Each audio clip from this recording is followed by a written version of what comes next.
faithfully delivering value, interpreting great books from around the world. Hi, this is Sally's Book Talk. Today, we're diving into part 2 of Emperor Taizong of Song, The Emperor in the Shadows. In part 1, we covered Zhao Guangyi's early life and rise to power, suggesting he likely seized the throne through shady means.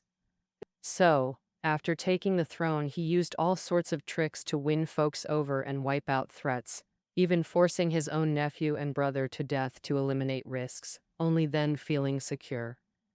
Once his power was solid, Emperor Taizong restarted the northern campaign to grab the 16 prefectures of Yan and Yun. I'll start from here to sketch out the second half of Emperor Taizong's reign for you. And the story will break down into 3 parts. 1. The failed northern expedition and how it led to a weakened, impoverished state. 2. Flourishing cultural governance, the driving force behind the Song dynasty's golden age.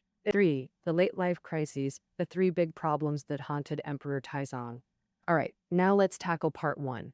The failed northern expedition and the slide into weakness and poverty. In 986 AD, the Song dynasty launched its northern campaign. The era named that year was Yangshi, so it's called the Yangshi Northern Expedition. Emperor Taizong made meticulous preparations for this offensive. He gathered a 300,000-strong army, split into eastern, central, and western routes, sweeping through Hebei and Shanxi, then converging at Yuzhou's walls to try and take it in one go. For generals, the Eastern Route commander Cao Bin was hailed as the Song's top warrior. Western Route leader Pan Mei and deputy Yang Ye had tons of battle experience too, so Emperor Taizong was super confident about the Yangshi campaign. All right, now, at first all 3 armies made smooth progress, especially Cao Bin's eastern route with constant winds, capturing Zuozhou and Guanyu City, advancing straight toward Yuzhou. Emperor Taizong was beaming, thinking victory was a done deal. Little did they know, the Liao army was dodging on purpose, letting the Song forces overextend, then striking to cut off their supplies. Cao Bin saw the supply issues and pulled back his troops, a totally sensible move. But Emperor Taizong thought Cao Bin was chickening out and forced him forward. Cao Bin had no choice but to head north again. Then, at Kigu Pass, southwest of Zuozhou, they ran smack into the Liao main force. The eastern route scrambled to fight but collapsed completely, and the Liao army swung around to hammer the western route. In the Battle of Chenjiagu, the western route deputy commander Yang Ye fought fiercely to the death. His deeds got amplified through storytelling and opera, becoming the famous Yang family general's tale. In the end, only the central route escaped unscathed, and before Emperor Taizong could blink, the Liao army hit back hard with a fierce assault. The Song army kept retreating, especially the battle near Heizhan in Hebei, known as the Battle of Junziguan. The Song army lost tens of thousands of elite troops, and several top generals were captured. If the Liao army hadn't sounded the retreat, the Song army would have lost the Yellow River defense line. The Grand Yangshi Northern Expedition ended in a disastrous defeat. So, who's to blame? The author believes that Emperor Taizong of Song bears the responsibility. First, the timing was off. At that time, the Liao emperor was young, and Empress Dowager Shao held power.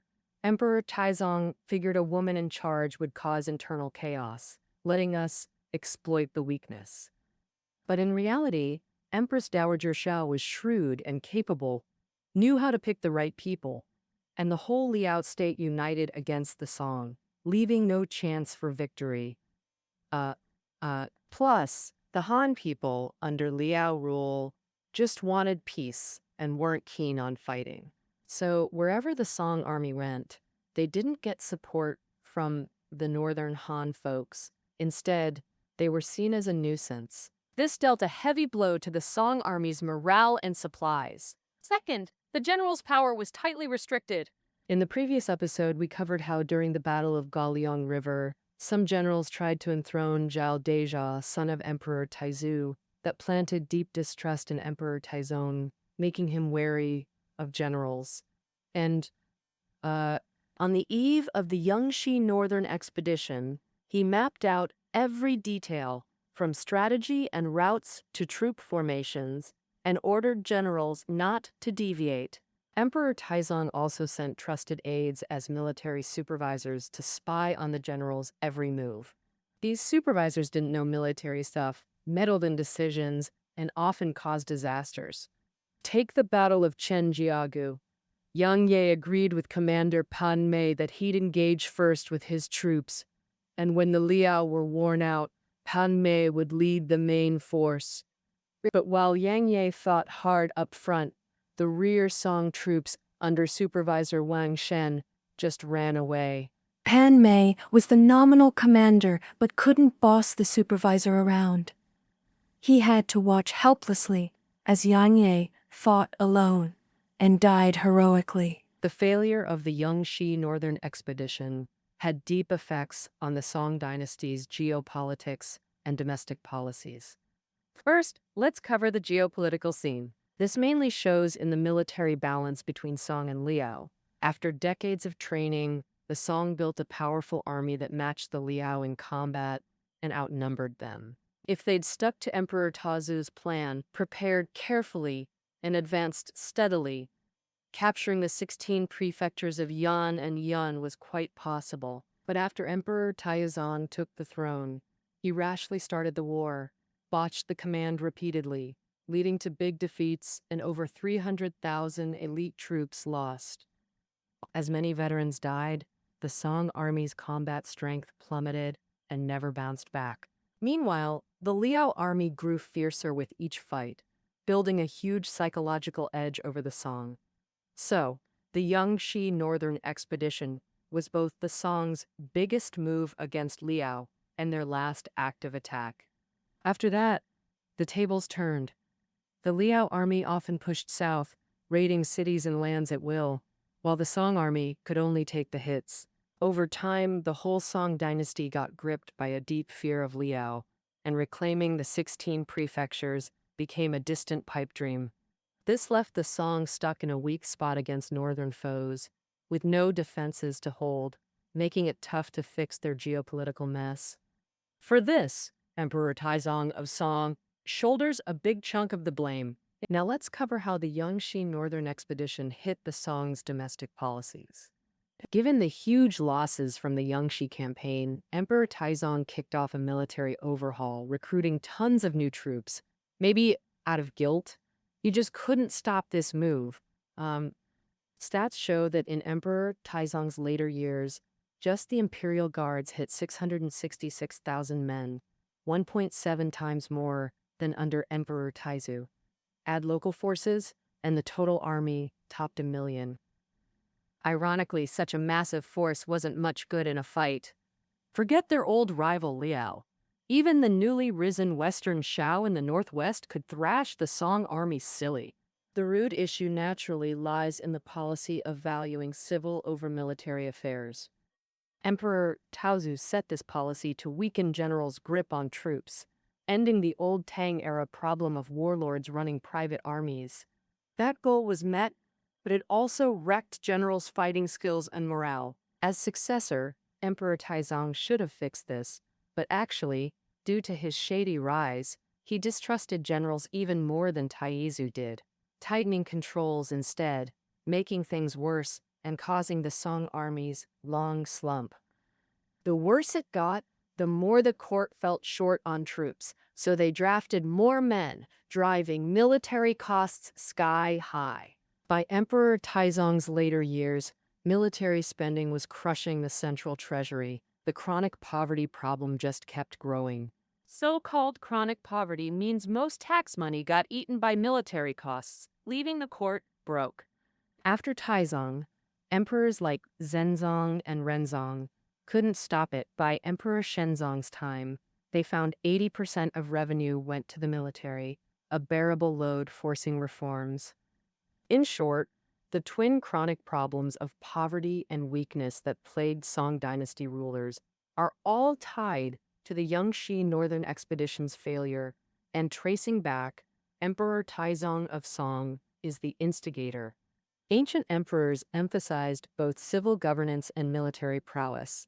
Military prowess means an emperor's martial skills, like battle wins or land conquests, while civil governance focuses on cultural achievements. Although Emperor Taizong of Song wasn't great at military stuff, he did well in civil governance, and later generations often praise him from this angle.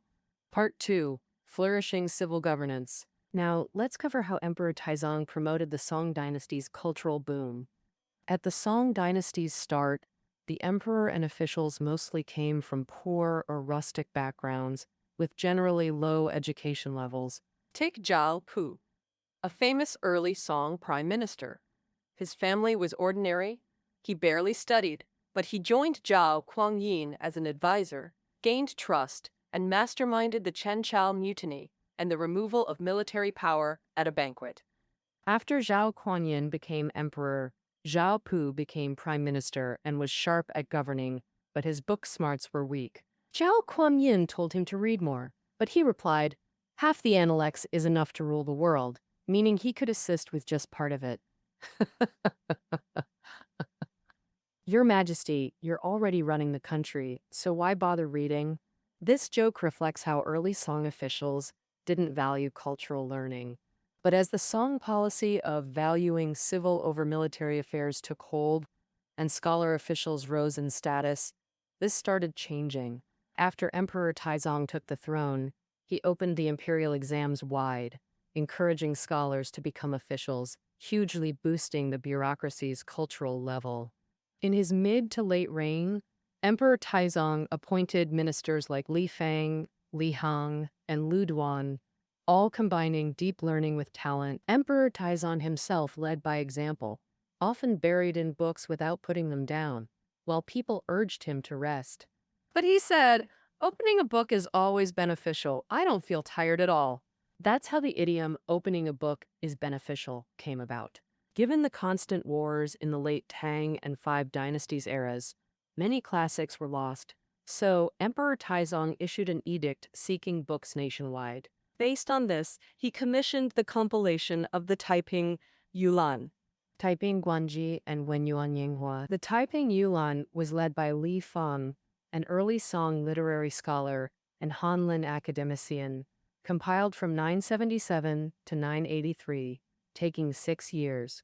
This reference work excels in gathering materials, a comprehensive toolbook totaling 1,000 volumes, collecting over 2,500 kinds of books, and it's the largest extant encyclopedia preserving the most pre-Five Dynasties literature. It's the largest encyclopedia preserving the most pre-Five Dynasties literature. Many long-lost precious texts survive solely through the Taiping Yulan.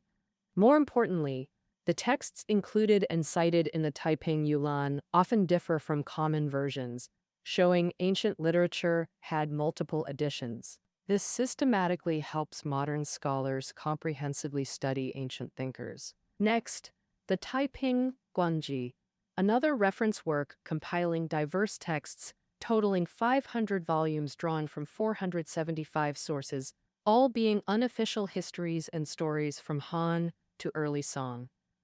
In ancient times, unofficial histories were seen as gossip circulating among commoners, deemed worthless. People discarded them after reading, rarely preserving them. By compiling them into a book, the Taiping Guanji undoubtedly did a great service. Without it, today we wouldn't see such splendid Tang Dynasty tales like the story of Li Hua or the story of Yin Ying. And popular storybooks, folk arts, and dramas after the Song Dynasty also mostly drew material from the Taiping Guanji. Lu Xun held the Taiping Guanji in high regard, praising its comprehensive collection and clear categorization as fundamental material for scholars studying ancient Chinese fiction. When compiling gleanings of ancient stories and Tang Song legend collections, Lu Xun fully utilized the Taiping Guanji. After these were completed, Emperor Taizong ordered the compilation of the Wenyuan Yinghua, a 1,000-volume work collecting 20,000 pieces by 2,200 writers from northern southern dynasties to late Tang Five Dynasties. including poetry, prose, policy essays, and epitaphs, comprehensively reflecting that era's cultural landscape. The Taiping Yuan, Taiping Guangyi, and Wen Yuan Yinhua are the most outstanding cultural contributions of Emperor Taizong's reign. These three books, plus the Sefu Yonggli, compiled under Emperor Zhenzong, are collectively called the Four Great Books of Song. Additionally, Emperor Taizong brought out the court's treasured calligraphy masterpieces from past dynasties, had them traced and printed, compiling the Chunhua Gei Ti, featuring 420 works by 103 calligraphers, and formally enshrined Wang Shiji as the sage of calligraphy. This profoundly influenced the course of Chinese calligraphy. Of course, emperors always had ulterior motives in promoting cultural projects. Late Ming thinker Wang Fuzi argued that Emperor Taizong's zeal for massive reference works was to keep scholar officials busy with tedious tasks like data collection, proofreading, and documentation, preventing them from critiquing state affairs and causing him trouble. At the same time, he gave compilers generous benefits and frequent rewards, effectively co-opting the scholar officials. Wang Fuji called this tethering scholars, using soft tactics to tame subjects into serving the emperor. There were many such tactics, and Taoism was one of them. Even before taking the throne, Emperor Taizong had close ties to Taoism. He loved studying the Taoist classic Tao Te Ching to grasp principles for handling people and situations.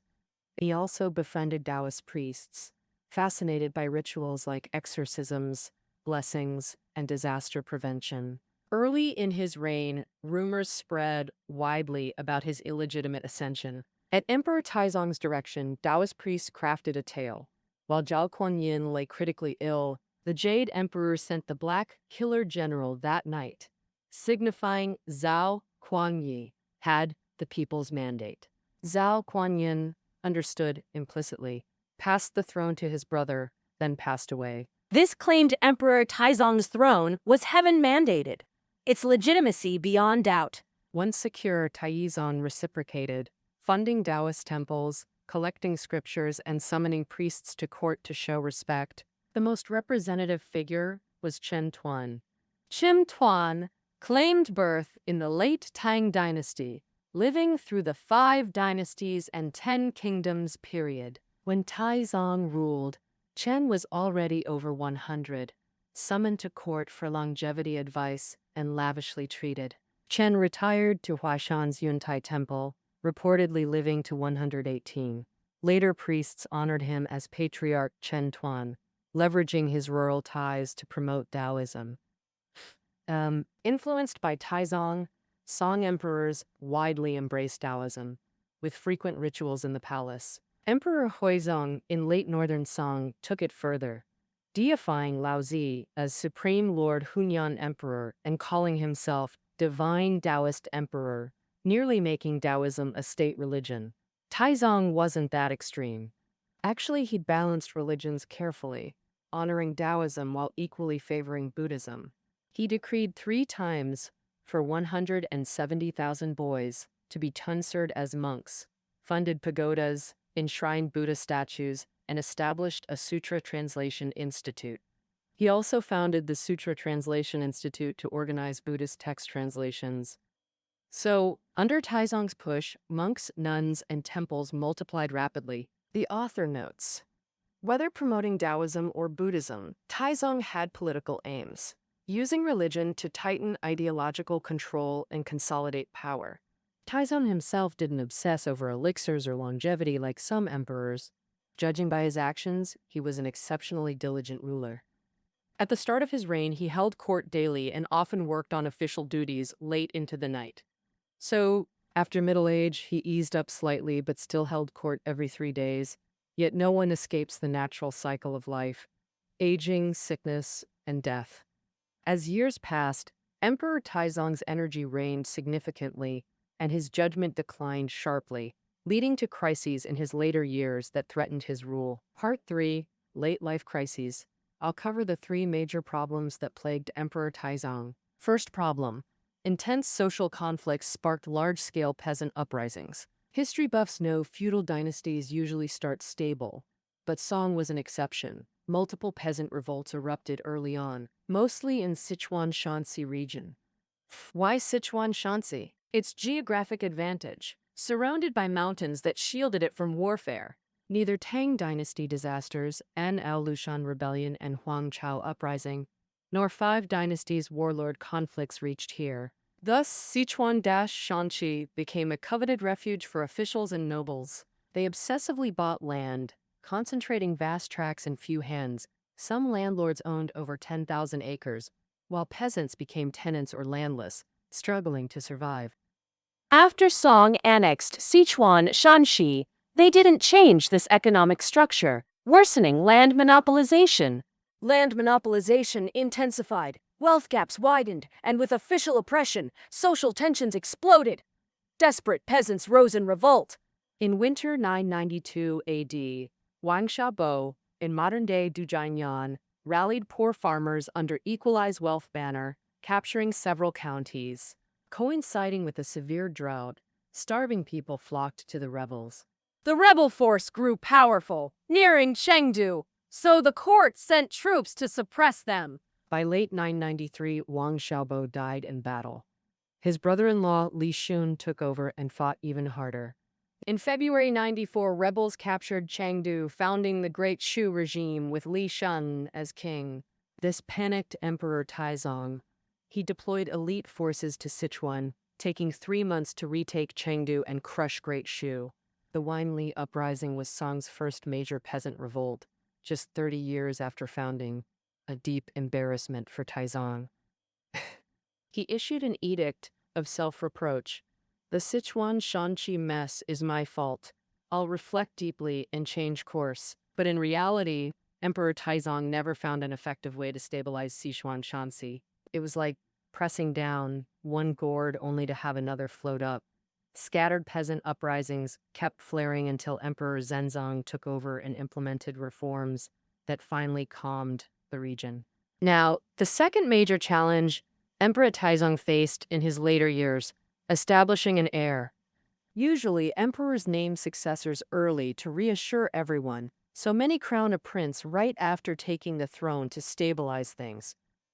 But Emperor Taizong hesitated.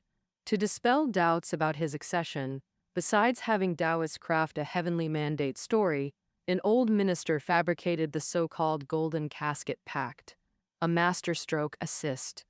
That old minister was Zhao Pu. Last episode, we covered how Emperor Taoi's removed him as chancellor late in his reign over excessive power. Zhao Pu resented this. After Taizong ascended, he plotted a comeback. And Taizong was struggling with legitimacy issues, right? Zhao Pu claimed, "When I was chancellor, Empress Dowager Du made a will before me in Taiyu's, stating the throne should pass to Taizong after Taiyu's death. This was supposedly stored in a golden cabinet in the palace, the Golden Casket Pact. Emperor Taizong sent people to search, and they found it, strengthening his legitimacy. Zhao Pu used this to regain his chancellorship. But the same Golden Casket Pact created a new obstacle. Simple logic. Since Taizong succeeded as Taizu's brother, shouldn't he then pass the throne to his own brother, Zhao Tingmei? Emperor Taizong engineered Zhao Tingmei's death to eliminate this threat. But fearing public resentment, he didn't dare immediately name his own son as heir. Resentment did surface. From Taizong's eldest son, Zhao Dechong, deeply attached to his uncle Zhao Tingmei, Zhao Dechong was traumatized by the death and developed mental illness. With his eldest son like this, Taizong grew despondent and delayed naming an heir. As years passed, Taizong's energy faded, and sword wounds from the Gaoliang River battle flared up. Court and country grew anxious, urging an heir. Finally, in September 96, Emperor Taizong announced the investiture of his third son Zhao Heng as crown prince with full ceremonies. They say no formal crown prince had been named since mid-Tang dynasty. This was the first in 200 years. So the whole nation celebrated, hearts settled, but Emperor Taizong couldn't relax. because he still faced the third major challenge, the rise of Western Shia, making the border defense situation critical.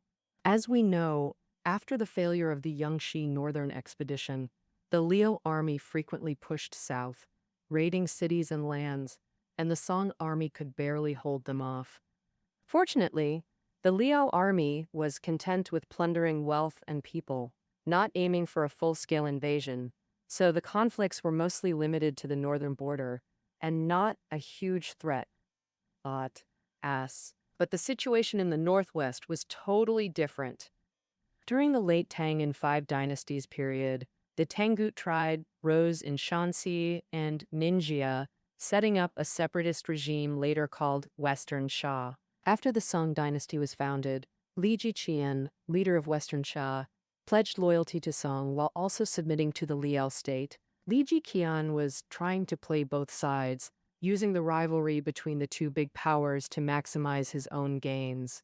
Emperor Taizong of Song saw through his scheme and used all sorts of tricks to squeeze Western Sha's maneuvering space. So Li Jiqian just leaned completely toward the Liao state, constantly provoking the Song dynasty. In 996 AD, Li Jiqian ambushed the Western army, stealing 400,000 dan of supplies. Emperor Taizong got furious and sent 5 armies to attack Western Xia. Unexpectedly, the Song army kept losing battles, dropping key northwestern strongholds like Lingzhou and Xiazhou. With no choice, Song made peace with Western Shao. Li Jiqian was named military governor of Shaozhou, ruling 5 prefectures at the Shaanxi-Gansu-Ningxia border, nominally obeying Song, but actually doing his own thing. This meant accepting Western Sha as a separatist power. For over 120 years after that, conflicts between Western Sha and Song flared up repeatedly, with big wars too, and the northwest border stayed chaotic until northern Song fell. Emperor Taizong naturally saw this coming, but in his later years his sword wounds worsened, and he was worn out, unable to handle it well. On May 8, 977 AD, Emperor Taizong of Song passed away at age 59. In summary, Emperor Taizong's life can be summed up as politically shrewd and manipulative, strengthening Song's policy of civil official governance. Taizong resigned. Militarily, he was mediocre, causing chronic poverty and weakness. In cultural governance, he made contributions as a promoter and founder of Song's cultural boom. In his later years, due to failing energy, sharp social conflicts, and severe border threats, he could only leave the mess to Crown Prince Zhao Heng, Emperor Zhenzong, to clean up. Luckily, Emperor Taizong set up a solid regency council for Zhenzong. Lu Duan and Ku Jun were both top-notch talents with exceptional skills.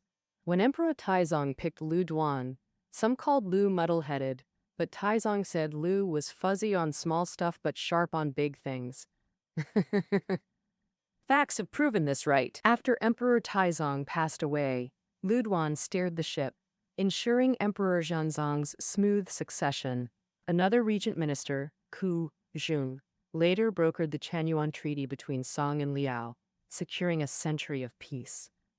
Tracing back, this connects to Emperor Taizong's eye for talent, a positive legacy he left the Song dynasty. After hearing this book, what new thoughts do you have about Emperor Taizong? How would you evaluate his historical merits and faults?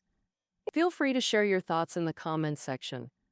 All right, that wraps up part 2 of Emperor in the Shadows, Taizong of Song. Find reading notes below the audio, and we'll see you next time.